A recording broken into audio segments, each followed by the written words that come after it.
But one of the questions I was asked probably about a month ago now is, please discuss the subject of intent, and does praying help?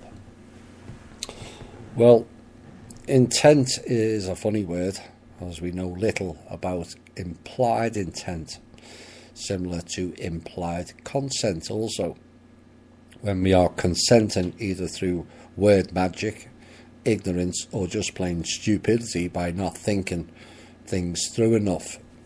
So, you set your intent for a God or Jesus to save you, but what if that God or Jesus is being played in a role by somebody else? Can you state 100% that it's God or Jesus that you are speaking to? Well, the answer is no. You can only assume or desire that connection. You cannot 100% guarantee that it's that entity you are interacting with. So you set your intent of save me or save this. But if Source is listening and zillions of creatures and planets are crying for help, how can and is your case more important? This is what you've got to consider. And the question that arises is, does your intent only serve your interests or requests, or does it involve people or incidents outside of your field? We are so wrapped up, almost tongue-tied with words and interpretations, that setting your intent can become a minefield.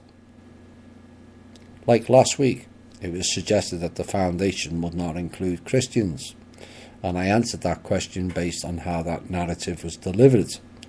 Now, a reply email was that it didn't come out as they intended, and there is the problem. And this is why last week's show was highlighted our lack of thinking on what we say or write, because it has become a big problem. So when setting intent, it becomes a big issue, and is why I said avoid mass meditations, because those taking part in it do not know the real intent by those who are delivering it. They may say meditate on this mandala, but do we really know the intention of that mandala? Most of us don't. We just assume that it's from India or Tibet and it's all things love and light and peaceful. It's a wrong assumption. And we've just accepted that a narrative that is apportioned to it. Well, they'll say the Dalai Lama endorsed it, and he's from Tibet, so it must be okay. Except the Dalai Lama is Gabal. Oops. And this is where we have to be careful with intent. Many people will set their intent for the RV to happen, when they don't realise it will unleash the genocide program on us all. Many people set their intent for ETs to come down and save us, and that would unleash the harvesting program promoted by Ra and the Lord of One. And so I hope you can now see where the issues can and will arise with intent. We just don't know enough. This is the problem.